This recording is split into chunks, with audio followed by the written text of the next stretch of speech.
Deus odeia o machismo. Olha só o que diz Deuteronômio, no capítulo 16, versículo 21 e 22. Não estabelecerás poste ídolo, plantando qualquer árvore junto ao altar do Senhor teu Deus que fizeres para ti. Nem levantarás coluna, a qual o Senhor teu Deus odeia. Nem levantarás coluna, a qual o Senhor teu Deus odeia. Então Deus odeia o machismo. O que tem a ver coluna com o machismo? Vamos fazer uma pequena viagem devocional aqui. As religiões em geral, elas adotaram como princípio de culto, principalmente nesses tempos, naqueles tempos em que Israel estava para possuir a terra prometida, elas adotavam as orgias sexuais como culto. E aí o machismo dessas religiões, como a religião até hoje é muito machista, né? Eles se manifestavam como? Através dos postes ídolos. O que seria um poste ídolo? Ele poderia ser uma árvore, que designava aí a sexualidade feminina. Em alguns povos você tinha aí a mulher tribal, e isso não tinha nada a ver com o prazer feminino, tinha a ver com o culto da fertilidade, mas fertilidade implicava numa pegação geral, numa suruba geral, que é o sonho da humanidade, né? Esse sexo sem compromisso, sem consequências maiores, mas os seres humanos não foram feitos para isso. Os seres humanos, eles foram feitos para ter vínculos, para constituir família, para se amarem, se importarem uns com os outros. Então esse sonho dessa festa, onde todo mundo se pega e não há nenhuma consequência, é um sonho suicida. Mas aí então, um dos postes ídolos eram as árvores, né? E o outro poste ídolo eram as chamadas colunas, que na verdade tratava-se de um elemento fálico, né? Lá do greco latino, falos, que é uma referência ao órgão sexual masculino. Se você for dar uma olhadinha aí no Google, você vai encontrar figuras fálicas, né? Esculturas fálicas. Você tem aqueles homúnculos com aqueles pênis enormes, etc. E isso em religiões muito mais antigas. Isso foi sendo transplantado para a história da sociedade em colunas. Começava-se então em colocar pedras erguidas nos cultos, e depois foi se transformando naquilo que hoje nas maiores cidades, nas megalópolis, você sempre vai encontrar os obeliscos, né? O que são obeliscos? São figuras fálicas que representam a virilidade, a masculinidade, o poder, a potência. É uma projeção do pênis em algum lugar da cidade. A psicanálise fez, junto com muitas outras ciências, né, os conhecimentos antropológicos vão mostrar isso também, mas a psicanálise sobretudo mostrou como que a religião é essa projeção do machismo do indivíduo para todas as questões sociais. Mas não vamos falar aqui de psicanálise. Eu só queria dizer que a psicanálise foi mostrando que na medida em que o sujeito vai crescendo, se desenvolvendo, se relacionando com a sociedade, ele vai projetando essa virilidade nas construções. Daí os obeliscos, daí os postes ídolos, os altares. E não era questão de diferenciação entre macho e fêmea, porque no sentido reprodutivo tem o macho e tem a fêmea. Na natureza o macho significaria a demarcação do território, tem aquela disputa de qual macho vai pegar quantas fêmeas, etc. Mas a demarcação é outra no sentido para os seres humanos. É que os machos humanos, eles passam a se olharem como superiores às fêmeas, e as fêmeas também passam a olhar os machos assim, né?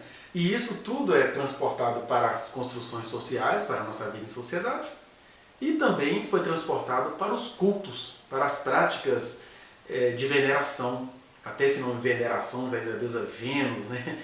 De venério, de veneração.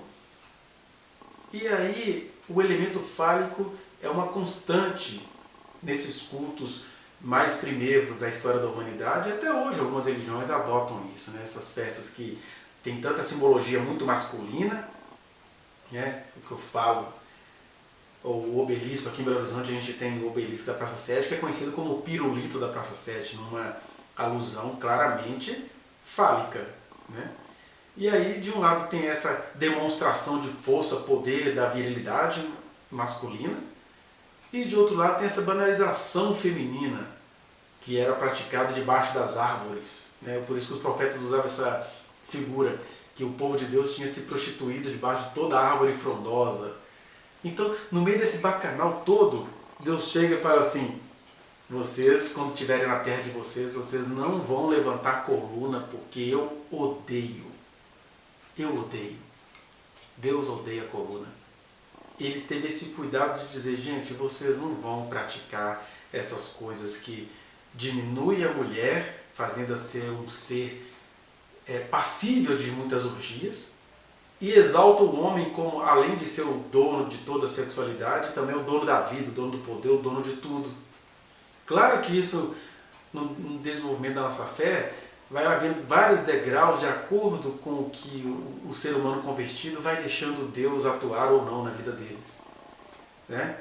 Daí, quando você vai olhar, por exemplo, nas cidades gregas, ali, igual Corinto, o Paulo dizia: olha, é importante, neste contexto cultural, que a mulher não ensine na igreja, porque o fantasma do poste-ídolo estava lá, mulheres ensinando em público, uma mulher ensinando. Eu nunca vou conseguir olhar para uma mulher ensinando. Uma mulher ensinando é meu objeto de desejo. Mas quando Paulo fala isso, ele não estava querendo ali implantar o machismo, ele só estava querendo conversar com o machismo vigente, num período onde mulheres não tinham direitos. Era prudente que elas não ensinassem em público. Mas graças a Deus, que também nos concedeu caminhar pelas ciências biológicas, pelas ciências sociais, pelas ciências humanas em geral, que a gente vai aprendendo que essa construção toda é humana. Foi feito pelos homens, não foi Deus que criou a mulher inferior ao homem, nem criou o homem para liderar a mulher. Deus criou o casal, Deus criou pessoas. Por isso que ele diz que ele odeia o poste-ídolo, porque ele não queria que masculinidade fosse adorada. Ele não queria que feminilidade fosse exposta como a árvore frondosa para ser comida por todo mundo. Porque, não sei se você compreendeu, o machismo aí se apresenta de duas formas. Ora, colocando esse suposto feminismo liberal, que é liberal só para os homens, faço tudo o que eu quero e depois eu falo que foi a vontade dela. E outra hora ele se manifesta com esses elementos fálicos. Aqui sou eu sou o líder, cala sua boca diante de mim.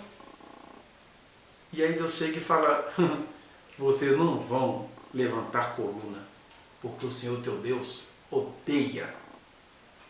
E por que Deus odeia a coluna? Porque Deus não criou o homem para ser superior à mulher. Coluna, né, quando a gente psicanaliticamente projeta o órgão viril masculino nas construções sociais, a gente acaba ficando seres de imagem, né? O que importa é a imagem que você produziu. O que importa é as demonstrações de poder. Às vezes você não tem poder nenhum, mas você demonstra. O show, o espetáculo, isso tudo tem a ver com fantasmas fálicos que estão dentro de nós.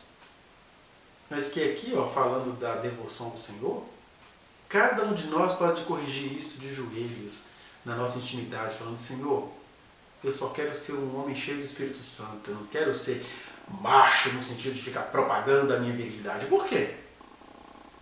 Macho eu já sou no sentido de ter o órgão masculino que vai levar um gameta para a reprodução das espécies, né, no caso da espécie humana. Agora, por que eu tenho que projetar isso, inclusive como um instrumento de superioridade às mulheres? O bonito é que Deus aqui chega e diz: eu odeio as colunas. Porque o culto a Deus então virava um ritual machista, né? Mais do que um ritual macabro, é ser um ritual machista, porque você considera o macho superior a todas as coisas, o macho humano superior a todas as coisas, incluindo as mulheres, que passa a ser um detalhe. Daí, quando você vai ler nas próprias escrituras, você vai vendo que os homens tinham várias mulheres, e que as mulheres nem podiam falar em público. Você não vai encontrar sacerdotes ou sacerdotisas, que aí é Deus conversando com aquela cultura. O que aquela cultura podia suportar? Aquela cultura não suportava sacerdotisas, porque eles iam querer fazer o quê? Aquela prostituição cultica. Agora, nós que estamos no século XXI, que já passamos dessas questões, Deuteronômio tem de ser um constante Deuteronômio em nossas vidas, uma constante reformulação. Olha, iluminou mais um pouco na minha alma. Eu não preciso ser machista e não preciso ser machão. Eu só preciso ser um homem evoluído conforme a vontade do Senhor em mim. Deus se manifesta assim a história toda, né? Se nós temos aqui um versículo dizendo que Deus odeia a coluna, esse símbolo fálico, por outro lado, quando você vai lendo as Escrituras com a leveza que elas têm de ser lidas, você vai vendo Deus se manifestando, por exemplo, na boca do profeta Isaías. Olha, eu estou ofegante, estou dando grito como os de parturiente. Ai, que Deus não é viado para uma tradição religiosa machista que adora a coluna. Você vai ver Deus em pessoa em Cristo Jesus, que por ser solteiro era visto pelo pessoal da sua cultura como um menos homem.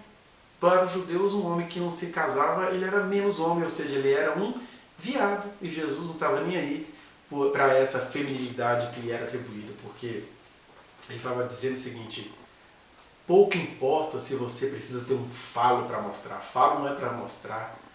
O homem tem de viver como homem, não demonstrar masculinidade. E aí, ele que era homem, visto como viadinho pela sua cultura, ele também fala: Jerusalém, eu queria acolher vocês como a galinha acolhe os seus pintinhos. Ele não tinha nenhum problema em se comparar a elementos femininos da natureza. O apóstolo Paulo também, que vinha de uma cultura fálica judaica, ele chega e fala assim: gente, eu vou contar para vocês uma coisa que vai ferir o poste ídolo que vocês têm cravado dentro de vocês. O Espírito Santo geme por cada um de nós com gemidos inexprimíveis. Gemidos inexprimíveis, coisas insuportáveis para uma cultura fálica como a nossa. É interessante que esse outro termo que é usado aqui, né, que é o poste ídolo, o original hebraico dá a ideia de reto, que era um termo dúbio, significava tanto reto, né, aquela coisa correta, quanto aquela coisa que estava preparada para receber uma intervenção de fora. Então você tinha o poste ídolo e a coluna. Ou seja, eram sempre alusões ao machismo e a esse machismo estuprante que entra invadindo tudo. E aí Deus chega e fala aqui pra gente: eu odeio cultos que são baseados em colunas. A gente tem que pensar nos nossos cultos, né? Eles são tão excludentes. As mulheres, quando muito, elas são aceitas no cântico e alguma outra coisa que você considera inferior, porque nada disso é inferior, mas inconscientemente as pessoas consideram e ficam elegendo o que é para homem, o que é para mulher. E não tem isso não. Mas aqui eu só queria dizer para vocês: Deus odeia o machismo, Deus odeia essa cultura fálica, Deus odeia as colunas. E ele diz: não façam isso quando vocês estiverem diante de mim. Porque, como vai dizer o apóstolo Paulo lá na frente, em Cristo Jesus não tem diferença nem cultural, não há diferença nem de classe social, e muito menos haverá diferença entre homem e mulher, porque todos somos pessoas em Cristo. Então, derruba esse poste ídolo do machismo da sua vida. É o que o Deuteronômio nos convida. Que o Senhor te abençoe.